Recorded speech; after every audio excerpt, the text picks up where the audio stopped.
see this is working. Good morning, everybody. My name is Stan Carrizosa, I'm the new Superintendent President of College of the Sequoias, and it's my privilege to welcome you here this morning.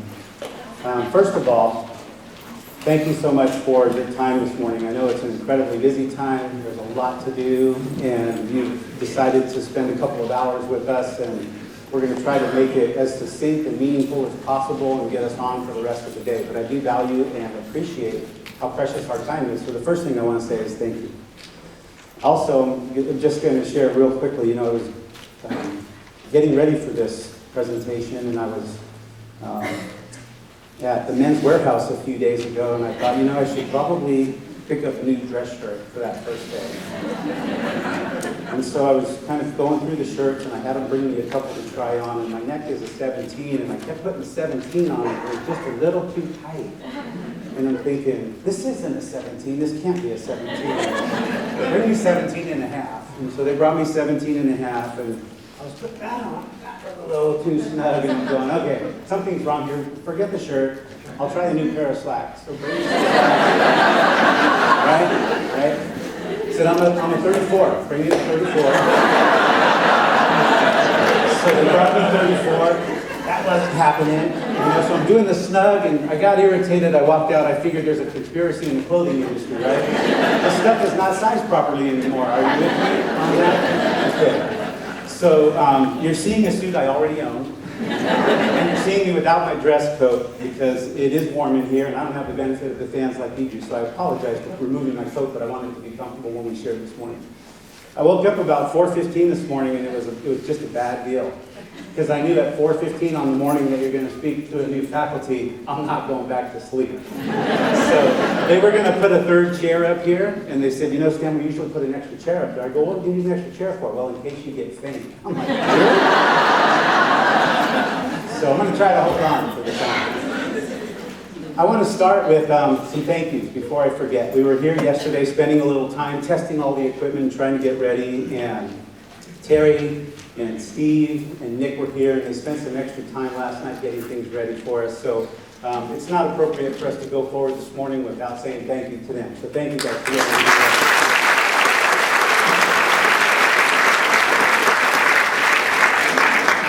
Nick especially comes up to wire me up a little while ago. He catches me on the side of the hall over there. He's got the wireless mic. He says, Stan, you can put that wherever you'd like. Put that right there on your tie.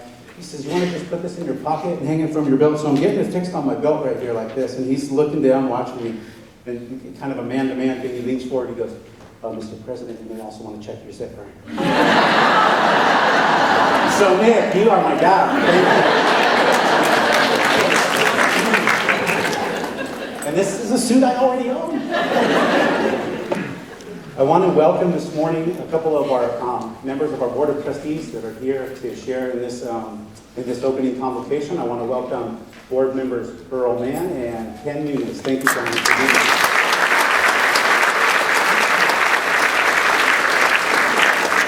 I want to say a few quick thank yous, and obviously thank yous go all around as we're getting ready to open a new academic year. But in the last 6 weeks that I've been on campus, I've had the privilege of watching us transform fairly drastically in terms of what the campus and campuses look like.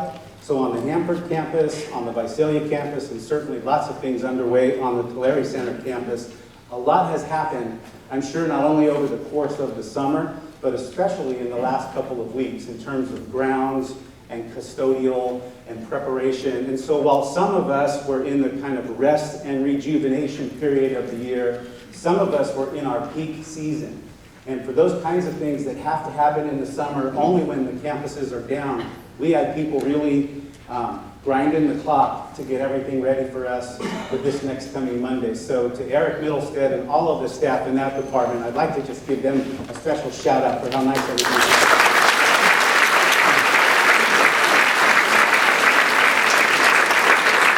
I would be remiss if I didn't acknowledge all the people in all of the offices, especially summer and the last few weeks, student services, business office.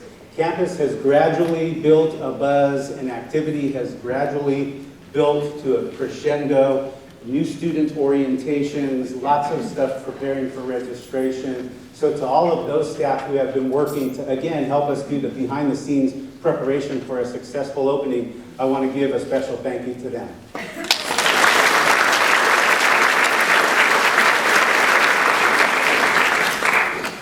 Okay, what we have planned for you this morning probably isn't going to take the full 2 hours, and that's probably good because we'll be...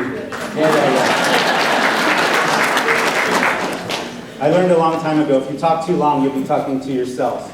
So, but we do have some important information to share, and when you get the opportunity to stand in front of a faculty of an institution as significant as College of the Sequoias is to our community and to our region, I don't want to miss the opportunity to make as positive an impact on all of us as I can. And I'm the kind of person that gets motivated and I get inspired sometimes by honest, heart-to-heart talk. And so I'm hoping this morning that you will appreciate that my approach to this convocation is to share some honest and heart-to-heart information with all of you in hopes that it will have that same kind of impact on you. You saw the picture scrolling as we were coming in, and that's all of, or almost all of the new staff that have been hired in the last few years. But I did want to, just for all of us to be on the same page, acknowledge some of the staff who are currently serving in leadership positions so that if we need help or support, these are go-to people in these areas. And in particular, we'd like to, I think, Doug is an interim working with us in the Vice President position of Administrative Services. Been very, very helpful getting a handle on our budget and helping me, in fact, with some of the information that we've prepared to share with you today. Jennifer, most of you know, is in her interim position now in Academic Services. Stephanie, is that Stephanie cheering at that? No. Stephanie moving in to help us as our Dean of Arts and Letters. And then our newest hire and the newest member of the team, Amy Anderson, the Learning Resource Center. All right, as we prepare to start a new academic year, it feels a little bit like, this culminating effort. And I'm a movie buff of sorts. I like to watch movies. I collect DVDs. It's a form of entertainment that I've been attached to ever since I was a little kid. And so I often think about movies as a metaphor for the kind of work that I do. And I'm going to share a little bit of that with you today and hope that you will appreciate it. But to me, getting ready to start a new academic year, and as you listen, knowing all the things that have kind of transpired in the last several weeks in order to be able to launch, if you will, this new year, I wanted to spend the first few minutes taking us back to a movie clip that I think we're all going to be really familiar with. You all know that one of the prides of our country is, and has been for many years, the space program through NASA. And there was an incredible journey that many of us witnessed and lots of us have learned and read about, and most of us have now seen the movie about, that was probably one of the most incredible experiences that NASA ever went through, and we all endured that with them as a country. And so what I want to do today is use a little bit of that video to give us a moment to pause and reflect, not only about where we are, but about where we're going. So I'm going to ask Nick to run this clip, only about 6 or 8 minutes. Hang with us on it, and I think it'll make sense as we move into the presentation.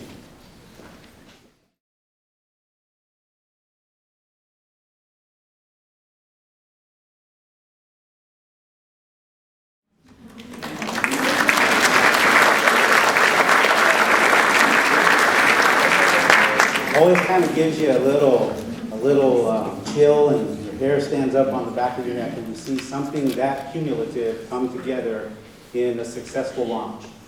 And I guess the obvious metaphor for me as I think about our year getting started together is that a lot of the same kinds of work go into play to get us organized and to get us ready to start a new academic year. It wasn't quite as dramatic, but over the last few days we were saying to ourselves, grounds, are we ready to go? They're giving us the confirmation. And we were saying, facilities, is it ready? Are things moved? Have offices been changed? And we're getting the confirmation. Student services, parking permits, are we ready?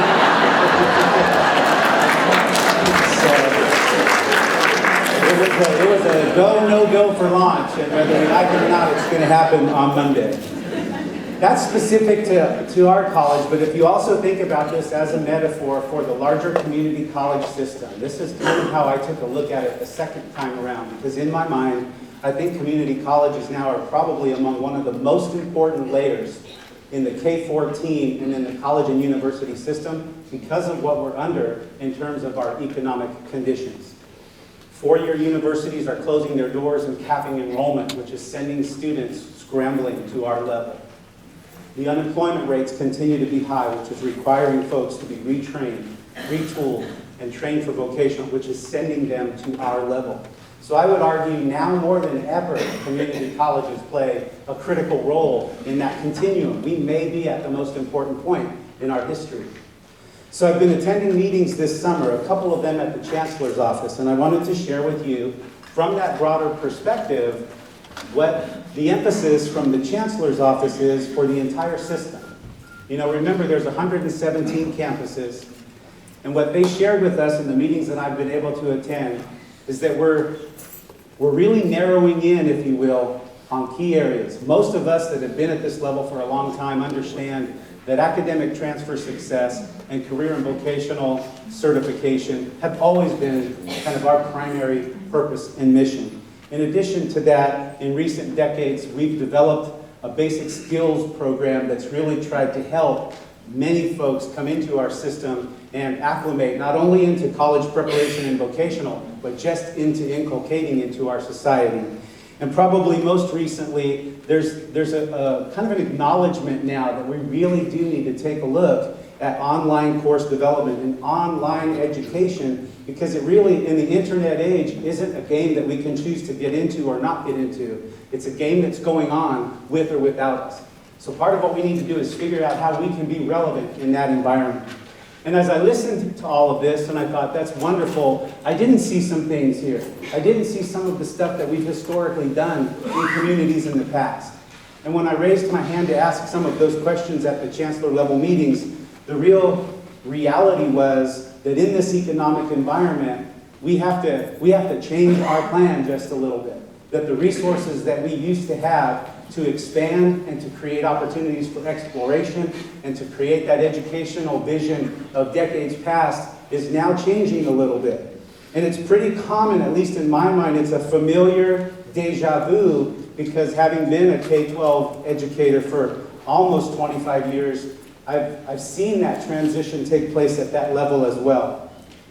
So the elephant in the room after I left a couple of these meetings really was that with this difficult economic environment that we're in, we have to consider where we are and where we go from here. Because I think what I've learned listening is that for us to expect that we're going to continue to be able to do everything exactly the same can be very, very detrimental to us. Not only as an individual institution in the system, but as a community college system in the K-14 and college and university level. So if we talk about the economic condition that's put us in this situation to kind of drive and motivate the change, it's apropos, I think, that we have a picture of the state capitol in the background. I think a lot of what we're wrestling with right now is obviously much larger than us. But if you take a look first at the global economy and its impact on our country and on the state budget, all of us realize that we're in an incredibly deep and sluggish economic recession. We know that we've been in economic recessions before.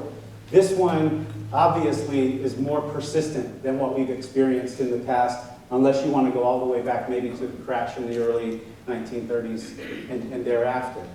So for those of us who have ridden the education funding roller coaster, and we all have to a certain extent, and we've said, don't worry, this too shall pass. We've seen the economic downturns before. The economy is going to come back. It's usually a 1 year, a 2 year, maybe even a 3 year cycle. This fall, right now today, we're entering year 5 of this economic recession, and the continuance, the cumulative effect of a loss of resources for 5 years in a row. They're calling it now in the legislative analyst's office in Sacramento and in the chancellor's office, our new normal. So I think what most of us have done as institutions, especially on the budget side of it, is we've said, hey, let's figure out how to survive this downturn. And to survive the downturn, we've taken a look at the resources that we have. We've made reductions where we think we can, and we've spent reserves where we needed to spend them in order not to cut things, hoping that the reserves would get us through the tough time. So I think all institutions have done some of that, and COS has as well. What's been happening in the meantime for us, though, are these two pieces.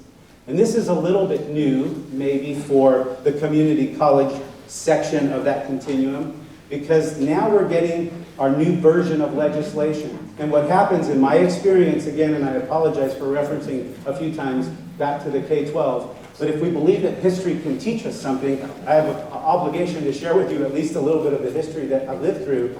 In the K-12 system, when money got tight, mandates increased. Because what the legislature is going to do is they're going to try to legislate some conditions or some criteria for prioritizing the money. When money's flowing, we get it. We get it in the form of our general fund. We get it for growth. We get it for FTES. We get incentives for the size of our college. And they're doling it out. And we're building it into our infrastructure. When the money starts to shrink and contract, the legislature isn't going to make the difficult decisions to tell us where to cut that money. Instead, they're going to shift that fight to the local level, which is what we're experiencing now. They're going to expect local jurisdictions like associations and unions and districts to argue and battle it out at their district level. And they're going to start to gently put some legislation in place. In the K-12 system, it started with the Public Schools Accountability Act in 1996. We were all sitting there going, this too shall pass. And we're now in 2012, and the acts continue. And so I think right here, when you look at the legislation that's been passed now, and most notably what's come out of that, the Student Success Task Force report, which when you read it in detail, has a series of expectations for us as an institution, some guidelines for us to start to follow, to be more accountable for how we spend our money. And so that means, what's the re-enrollment preference for students as they come in? What are the criteria for them to be able to continue their classes? What are the expectations for them in their retention? How do we award that? How do we discourage the lack of retention? How much can we invest in vocational programs, and what do they need to be tied to in order to justify getting the money? So the politics of impacting our system have begun. And maybe I'm not right. Maybe I wasn't as experienced in the K-12 system as I thought I was. But as I lived through that, in that section of our public education system, my feeling right now is that the camel's nose is in the tent. We've begun to experience the kind of legislation that we saw in K-12 in 1996, 97, 98. As long as economic times are tough, the legislature is going to try to legislate its priorities, and then they're going to shift the fight to the local level. And that's a little bit what we're feeling. So I didn't think I would be honest and genuine today if I didn't bring you some very basic and general budget information about our college. This isn't intended to be District Finance 101. This is simple stuff, you guys, and you can see it. But if a picture's worth 1,000 words, this is the total annual unrestricted revenue, what we call our general fund, off of our official books. And I know there's always a debate about the dollars and the authenticity of them, and whether or not they're real, or whether or not they're hidden. And so I went directly to sources that are public that all of you can look at, just like I looked at. And it's the actuals that we're accountable to enter into the account code system for the state. And we're audited by the county and external auditors and the state auditor's office. And these were our real revenues, total money coming in over the last 10 years. General fund, unrestricted. So what you can see is that roller coaster in the economy. This was coming off of a really difficult recession in 02-03. Gray Davis was being tossed out of office. All of us were getting mid-year cuts. Community colleges were experiencing a portion of that. And then, as Schwarzenegger came into office, the economy started to turn around. His governorship didn't do anything to affect that, but he was the beneficiary of a natural uptick in the economy. And so what happened is we started to get better revenues. And you can see over this period of time, we got considerably better revenues. So what are we doing as an institution during this period? Most of you were here. I wasn't. But we were talking about how are we going to grow? How are we going to expand and expand appropriately for our area and for our region? And so we were looking at our geography, and we were saying to ourselves, there's a student base that we need to serve in some of our jurisdictions, Hanford being one, Tulare being another. How can we position ourselves to be able to take advantage of the opportunities for increased revenue by getting our facilities taken care of and getting our centers set up to be able to do that? You all had lots of discussion about that. We tried different ways to accomplish it. In the end, what we did is we passed general obligation bonds, property taxes for those specific areas. So most of you know this, but in Hanford now they pay a particular property tax that goes toward the construction of the facility we have in Hanford. That community wanted it, they stepped forward and they're paying for it, and we've done our very best to try to deliver that. The most recent accomplishment is the very same kind of model in Tulare. So we've got a couple of areas that during this economic boom were part of our vision, a grand vision.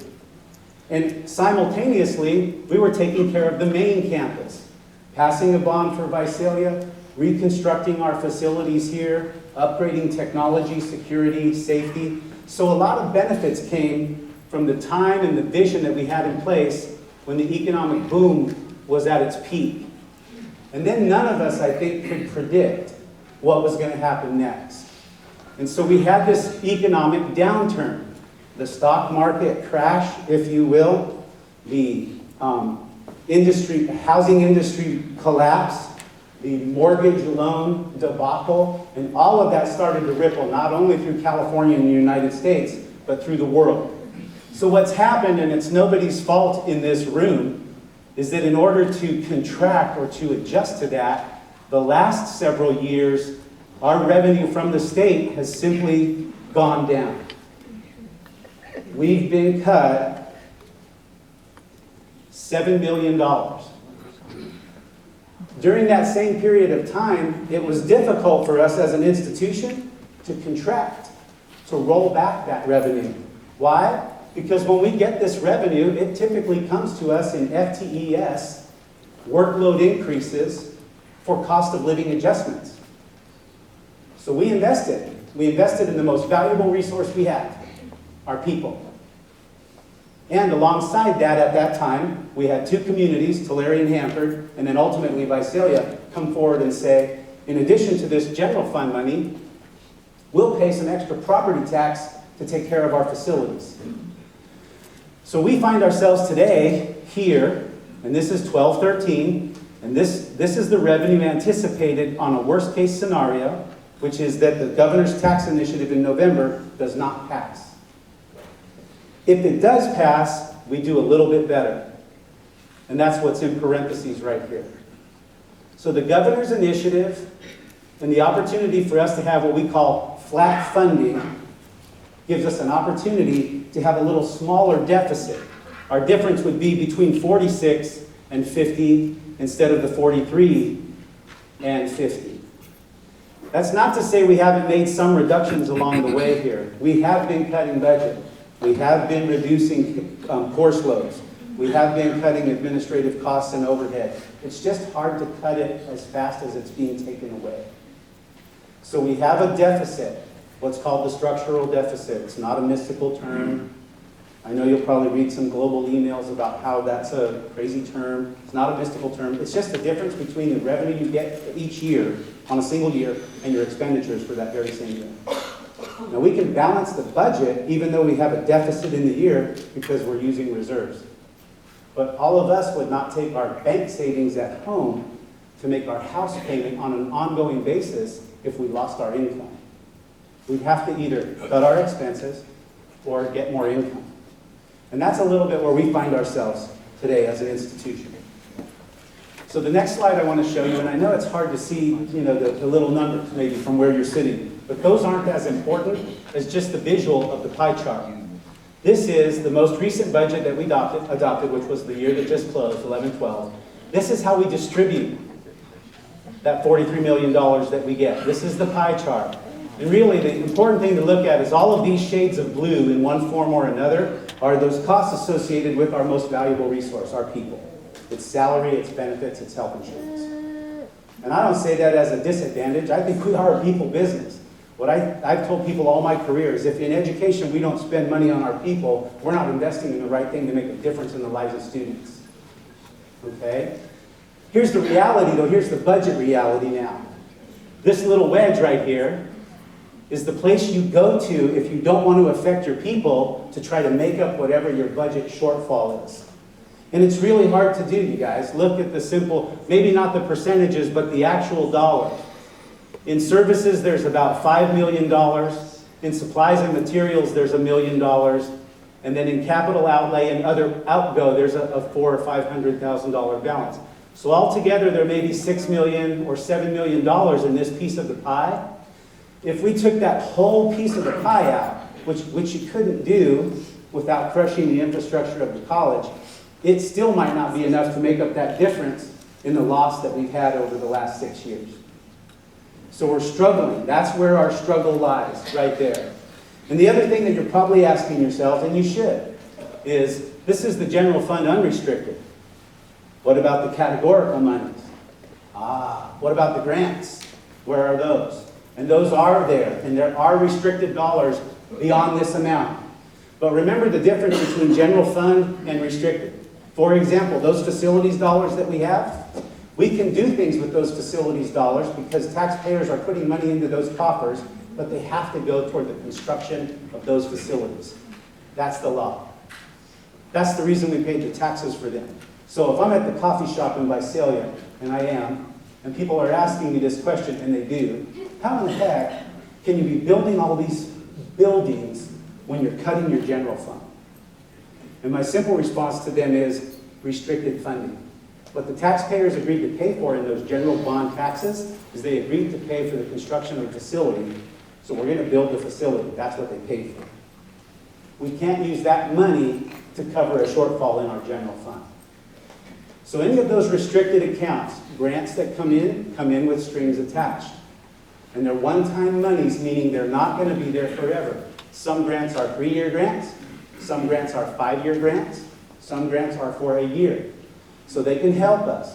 Another question might be, can we take some general fund expenses and push them into that grant so the grant pays for that general fund expense and it gives us more money over here?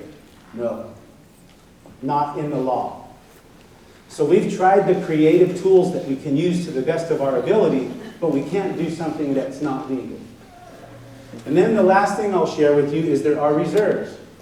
And again, I think reserves are sometimes complicated and misunderstood, but I've studied our budget for 6 weeks, and to the best of my skill, ability, and knowledge, and I'm not a professional accountant, and I probably don't have the same accounting skill that many of you might have, but I've looked at a lot of budgets, and what I can see so far is we have a handful of reserves, and they're all public and available for you to see as well. We have our general fund reserve, which is what we have to keep in accordance with the law to keep our general fund solvent, and it's set with a recommended minimum by the state of California at 5%. So if all of our money together, this $43 million, plus the grants that we might get, which might be another 7 or 8 million, let's say our budget's $50 to $55 million a year. If we have to keep 5% of that in reserve to make sure that we're not a bankrupt district, that's about $2.5 million that we have to have in the reserve. And we have that 5% there. We try not to go below that 5% because we have to pay it back before the end of the year so that we're at our minimum requirement. We have a reserve in some of those facilities funds that we talked about. We have a reserve in the facilities funds from Hanford that's going toward continuing to finish facilities in Hanford. We have reserves in the funds that were set aside to upgrade the facilities here. And what we've done is we've taken advantage of our legal flexibility to use them to the best of our advantage right now, which means there's some things, now that construction is done on our main campus, there's some things that we're using that grant money for, that bond money for, that's an ongoing facility expense. When technically, when the bond funding runs out, we still have the obligation to pay that facilities expense. Things like the infrastructure for technology.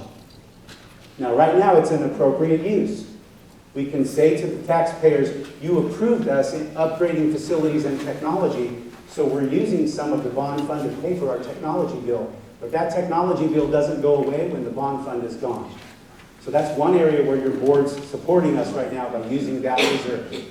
And that's true in the case of the facilities. We had a one-time reserve, almost $1 million, about $900,000, that was repayment to us from the state for back-mandated cost claims. The way it works in the state budget system is you're mandated by law to do a series of activities. Track events, keep track of services, and then you turn in your receipts for those services, and they give you a reimbursement. When the state's broke, they give you an IOU. And what happens is we get a payment on that IOU about every 10 years. And several years ago, Dr. Stroggins was here, and he received payment on an IOU for mandated costs that we had built up, almost $1 million. Last year, under Brent's leadership, with Doug here, and I support that 100%, we pulled that forward, put that into the light. Let's hold up that reserve and show everybody we're going to spend that now, because the rainy day is here. And so that $1 million is being spent this year in the budget to offset what would have been another $1 million in cuts. And the last account that I was able to find in my search, unless, of course, Brent transferred some money to accounts overseas. I don't know. He's a business guy. You know, he has connections. He's traveled the world. The last account is what some of you have come and shared with me, and thank you so much. You guys have been great coming in, open doors, sitting down, saying, hey, Stan, I don't know a lot, but check on this account over at Union Bank. I'm like, okay, I know the guys at Union Bank. I'm running over to Union Bank. Hey, what's this account we have? It's the account that we were required to establish under the government account code system, which is our responsibility as a public institution to start to put money aside to pay for our commitment to retiree health benefits.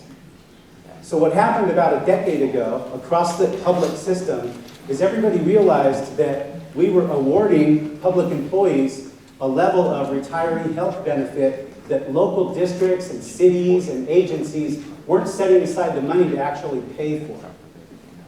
So we had a contribution that goes into our retirement income system, but we didn't have a local contribution that was being set aside to pay for the health insurance that may go along with that. So we had to set aside a fund. We had to set aside a reserve. It wasn't an option, it was the law, and we set that up. We put it into an irrevocable trust, which means you drop the balance of cash in there and said we're going to start toward meeting the goal of our actuarial on this, and ours was probably tens of millions, but we didn't have that much, so we put $4 or $5 million in that account and said we're going to drop a balance in there and we're going to start. And that's one of the good things they did back when the money years were good, okay? And we were going to try to make a contribution to that every year to get up to a place where we were meeting our obligation. As the economic crush came, we realized, first of all, we can't pay our current retiree health insurance bills and put money aside for the future. We don't have enough.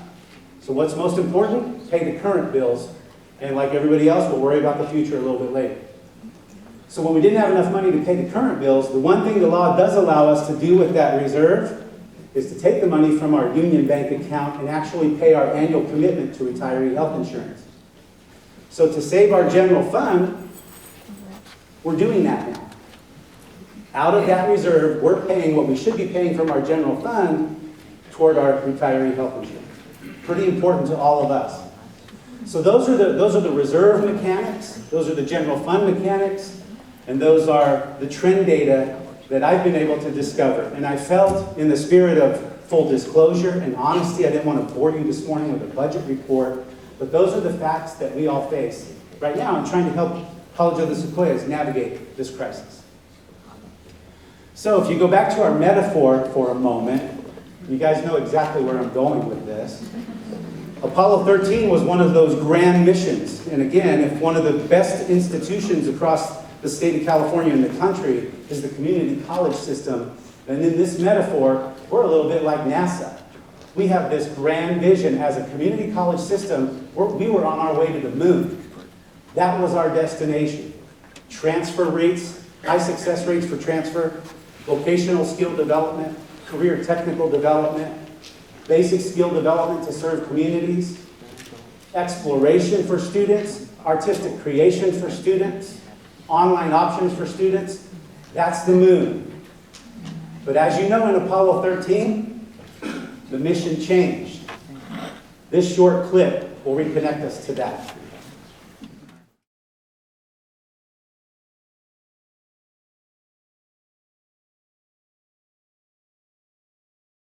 So you get the imagery, you guys, you get it. And I think what I'm feeling a little bit like right now, coming home, being a part of College of the Sequoias, coming back to serve in my home community, is that we all have to understand together collectively our mission has changed.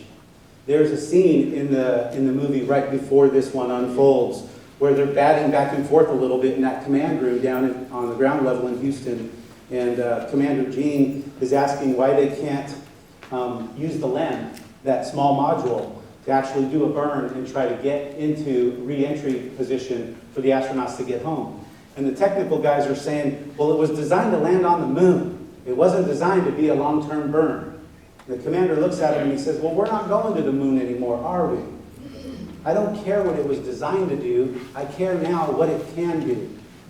And so I think what I'm feeling a little bit is that we need to pull ourselves together, and we need to take a look at not only where we've been, but I'm going to ask you in your best professional effort to help us look at where we need to go. And how can we work most collectively together to get there?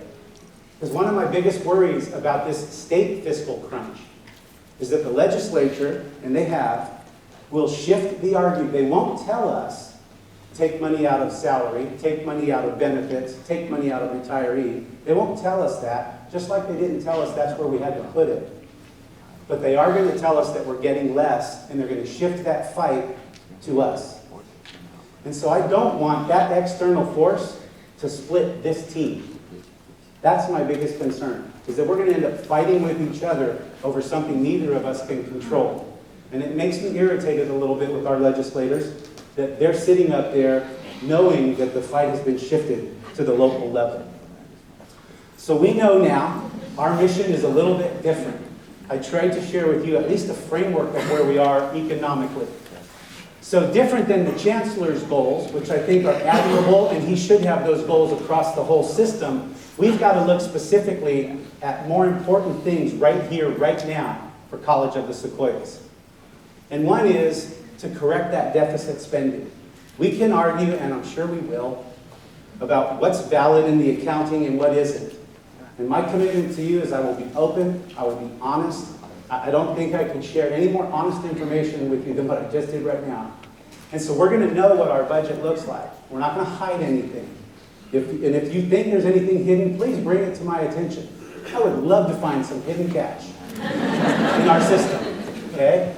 But we have to do this. We have to do this because College of the Sequoias is too important to this region. And if you don't think that the state will let community colleges fail, one of the scariest meetings I've attended so far this summer was when the chancellor was debriefing for us an appearance he made at San Francisco City College. Now, if you've been reading a little bit about San Francisco City College, they're one of the biggest colleges in the 117 campus institution, 90,000 students when you consider all their centers, and they're bankrupt. And they're bankrupt because they didn't make corrections in their ongoing expenses a few years ago. And so now that they've spent their reserves until they're gone, they have this big cliff. Tens of millions of dollars that they're short. And of course, everybody's thinking, well, if the college really goes under, the state's going to step in and bail them out. And what the chancellor said, and these were his words, and it was quoted in the San Francisco Chronicle, he met with that board of trustees, and he said, if you can't get your financial house in order, I guess there will be 116 campuses. Because his uphill battle, when he goes back to the legislature, is how do we take money out of a sagging state budget to pay for community college when they're trying their best to save K-12? And K-12 is the compulsory system. K-12 is what's required. We are optional. I hate to say it that way, but when you look at the hierarchy, they're going to take care of K-12 first. Because we are where people come because they want to, not because they have to.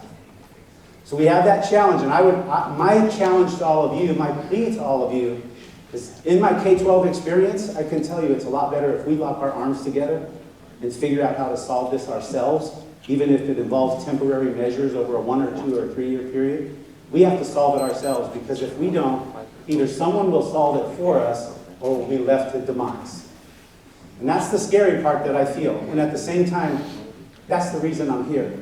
Because as I saw that, I thought, this is a place where we can make a difference. College of the Sequoias is too important to our region. The next big issue for us is this successful accreditation, and we're going to hear a little bit more about that in a minute from Jennifer. And for us, it's not just the routine accreditation. I think that's important. And accreditation is really never routine, but for those of you who have been in the business for a long time, you've seen lots of accreditations come and go. I think what's happening now, though, is the focus is not only on the program, but the focus is on the finances. And I'm a little antsy, and I expect that we'll get something in our accreditation that says, get your deficit corrected, get your financial house in order. In addition to that, I think they'll look at the many things that we've done, and I think they'll be incredibly impressed and pleased with what we did accomplish during that boom of growth that you saw in that 3 or 4 year period. So we've got a lot of wonderful things to share, but we are going to have to pay attention to some of the things now that are in that new legislation. We've gotten an email already from our chair of our accreditation, and they will be sharing with us a framework of the criteria that they're going to use to look at us. One of them will be our progress in terms of implementation of the Student Success Task Force report. And what we have is we have a wonderful 5-year strategic plan and some addendum to that has built in a number of those things beautifully. Well, we're going to have to continue to do that work in addition to correcting our finances to show that we have a plan to make it. And then the last thing for us is the multi-campus, multi-center district. I know there's probably a little debate about that, and I know there's probably still some of us that are feeling like, you know, a long time ago when the college was talking about this, we said, you know, we support that. We support that we could serve a population in those two communities, as long as it doesn't come at the expense of our home campus. And that's a normal, honest, genuine feeling. And I understand that and I accept it. We also, though, collectively, however you want to look at it, made the decision at that time to ask these two communities to pay for new facilities. And they paid for it. So we're not good stewards now, and we're not good for our total campus region if we say to them, let's mothball those millions of dollars worth of facilities for right now, or rent them out, or lease them. Let's do something else with what the taxpayers gave us the money for so we can keep our main campus whole. It just doesn't pass the coffee shop. And so I'm asking you to think about that and understand that, at least from my perspective, and maybe only the president, superintendent, and board need to look at it this way, but we need to look at it that way because we made a commitment to those communities. I wasn't here. I'm not faulting anybody. I think it was a wonderful vision. And now I get the opportunity to try to help us implement it. Okay? So, real quick, this is a glimpse, if you haven't been out there, of the Hanford Center. This is a look at the things that we're trying to do to make sure that we fulfill our commitment to that program. This is probably one of the key indicators, you guys. I mean, when we have 1,600 students enrolled and that generates for us 700 or 800 FTES, we've demonstrated there's a need there. There's a need. And the reality is, had that center not been located, we've done the math on it, all of those students would not have come to Visalia. So it's doing what we intended for it to do. It's just unfortunate that we're in this bad time spiral. But I want to commend the staff there, I want to commend the students there, and I want to commend the community because despite the gloom and doom I'm sharing with you this morning, this is an inspiration to walk around out there. And for the staff who serve out there, thank you, because I think there's something really special going on in what we provide for the community there. This is a glimpse at the construction site over at the Tulare Center, if you haven't been by there. Some beautiful architecture was invested in here. It was designed to match the Art Deco era of the main campus. You can see different colors, but similar patterns. The community over there is incredibly excited. We've met with the high school board already. We've met with their auxiliary foundation group, community leaders. And this campus is intended to accomplish some similar things. It's intended to serve the demographics of that area. It's intended to have marquee programs from our college institution as a whole. And it's intended to meet that primary mission of academic transfer and career and technical vocational emphasis. What we have scheduled right now is what we're calling a soft opening for the second academic semester this year. Some of you have been involved in the planning of that. It's going to be kind of a gradual roll in to get the bugs worked out, get some classes started, get some resources shifted there, some systems in place, take the summer to refine those, and then really get going for the fall of next year. Okay. A lot of this work that we're going to be doing together is going to require good communication. And I want to just highlight for you real quickly some sources of communication that I'm going to put in place. So as you receive them in your box or you receive them in your email, hopefully you'll remember them and hopefully you'll look at them. But College Council, you know, is an entity that meets regularly. I have the opportunity to lead and support that group. And I noticed when I was getting involved in the college in my first several weeks that we had a number of different committees and bodies that met. And one of the first things I tried to do was simplify a little bit, under the things that I have authority for, simplify a little bit of the redundancy so that maybe it could become a little bit more efficient. So one of the things that previous presidents have is called the superintendent's cabinet. And the cabinet had senior administrators, and it had additional representatives from our employee associations, public information, academic senate, and so on. And as I started reading the rosters, I realized that in that college council, that same group of staff are all represented there. So I felt like I could take everything that we normally do in cabinet now and build that into the college council agenda, and take that cabinet work and actually under our shared governance model, expose it to more staff and interaction. So the College Council will take a little different shape now because it'll have a cabinet-like agenda there for all of us to work on together. Because you've seen the critical issues. And what we're going to do is we're going to publish council notes. And I think we've done this in the past. But one of the things that I'm going to try to make available, if we haven't done this in the past, is to push those out to everyone at COS.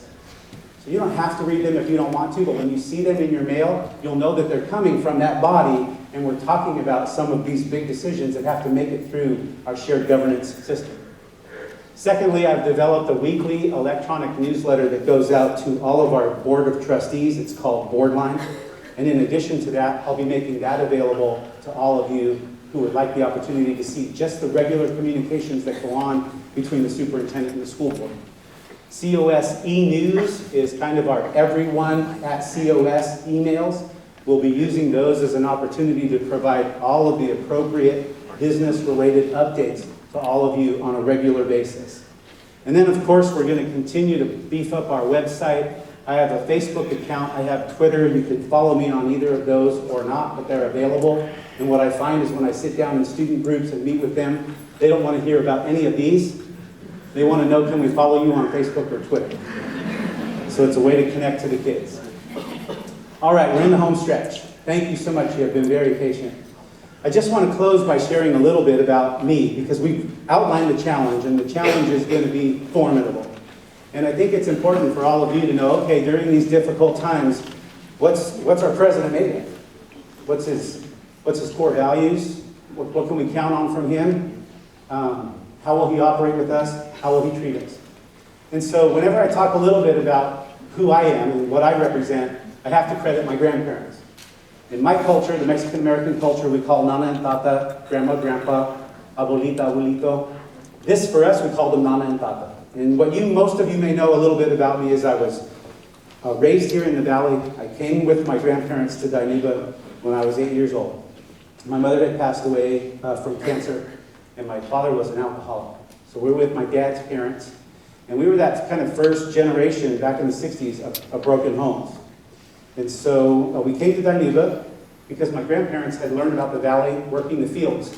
They were first generation Mexican Americans, picked fruit up and down the center part of California, and they settled in Dinuba. It was a wonderful experience for me. Lots of folks would go, oh, poor guy, your family was broken. You didn't have the opportunity to have mom and dad with you. You lost your mother. That's a traumatic experience. And you know what? All of that's true. But I feel incredibly blessed to have had the opportunity to be with Mama and Papa during the years that I was with them. Because they were older. They were in their 60s, taking in their grandchildren. My brother, my sister, and I, 3 kids. So we had them at a period of time where they were wiser, more patient, and very matter of fact about what it takes to raise good kids.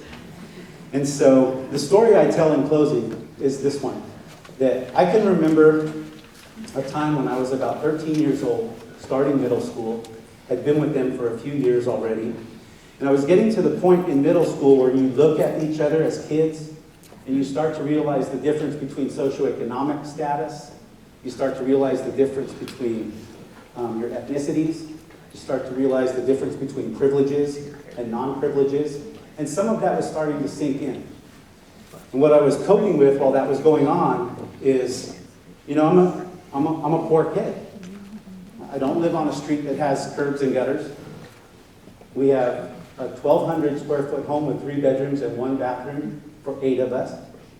My grandparents don't work. They don't come to school events.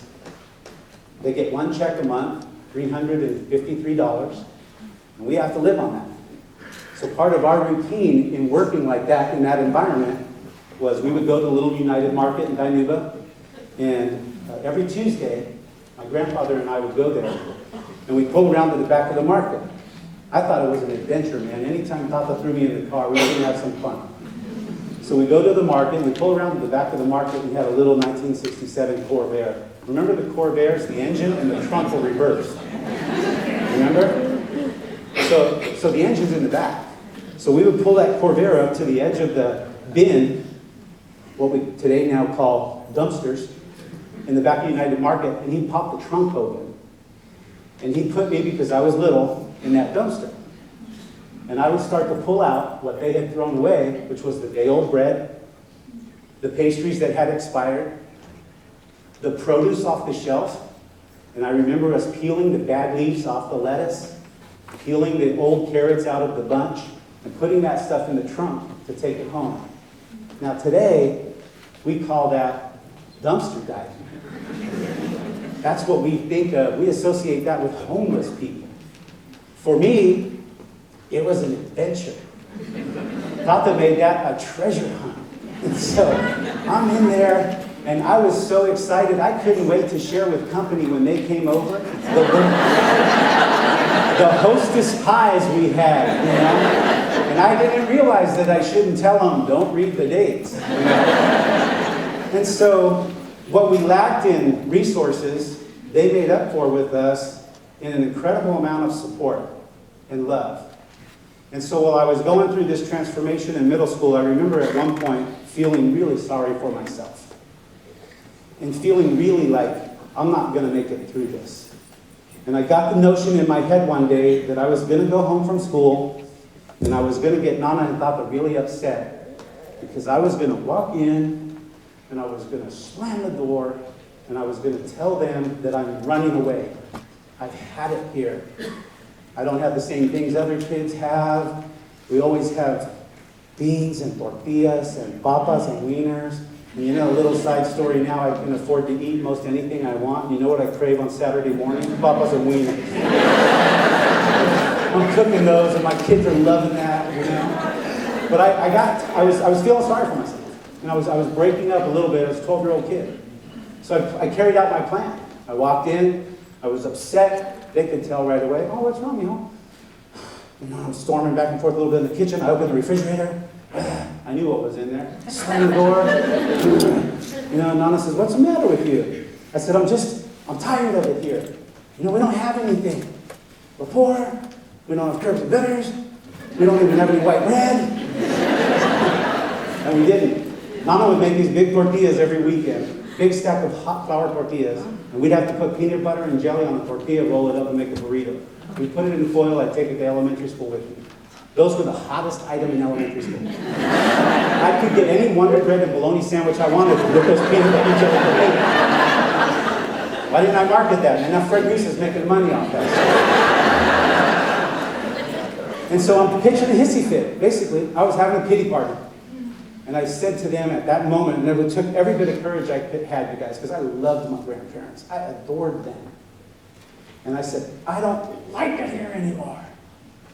And my grandfather looked at me. He sat in a little reclining chair in the corner of the living room. And he kind of leaned up. He had glasses on, leaned up. He goes, well, you're about a year late, mijo, because we stopped liking you last year.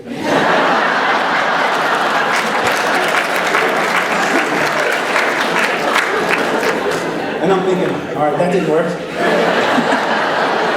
So I head to the bedroom, and I tell him that this is the big line now. I've had it. I'm running away. And I go into the bedroom, and I slam the door.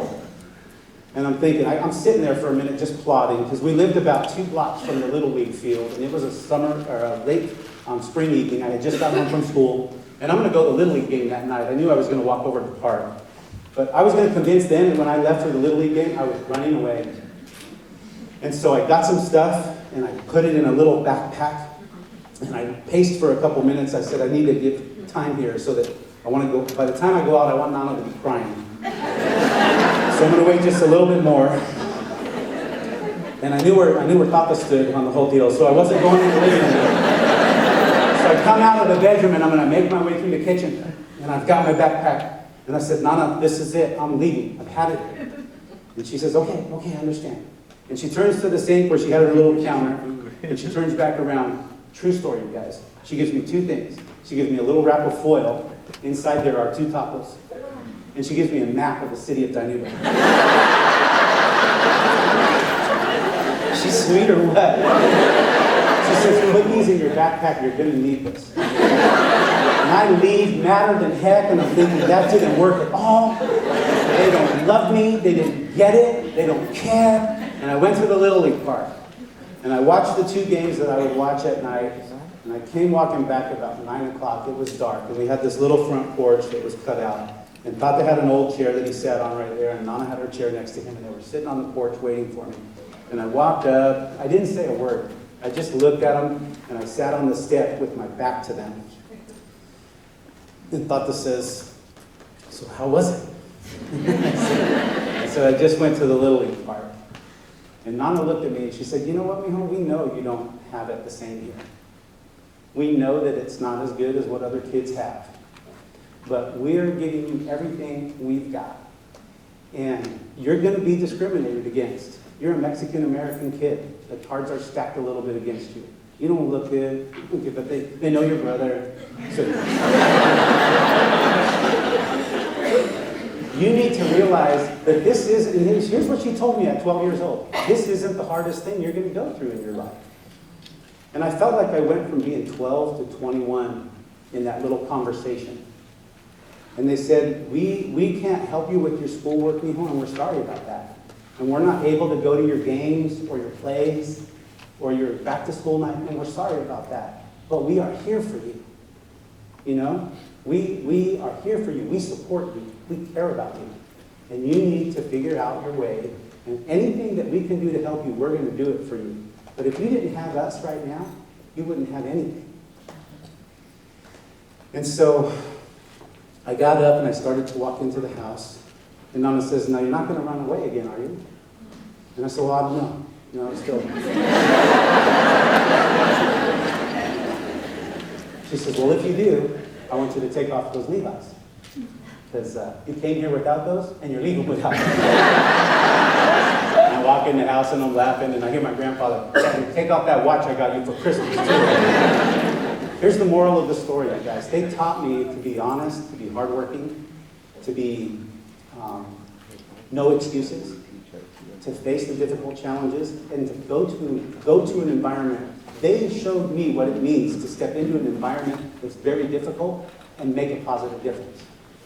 So that's honestly the reason I'm here. I'm hoping that while I can't change what the state's going to do, and I can't change the condition of our budget, and lots of the things that I shared with you this morning, the stuff that unfolded over the last several years, around the office now we have a little saying, I call it BS. That was before Stan. But I knew it. I knew it all coming in. And the best thing that I can offer you is I'm here. And I want to work together And I think the college means too much to this community. It's bigger than all of us. And I have 100% confidence that we're going to be very, very successful together. And one of the big issues that we have to focus on for the next few minutes, and we talked about it in my last slide, was the accreditation. So I want to make a quick transition now, and I want to ask Dr. Lacerna to come up. Jennifer, as we introduced earlier, is our new interim VP of Academic Services, and I know she's got some information to share with you about accreditation that's going to be incredibly important. So you've been very patient. We have just a few minutes more, and then we're going to close. So Jennifer, if I could introduce you. Let's give Jennifer a welcome.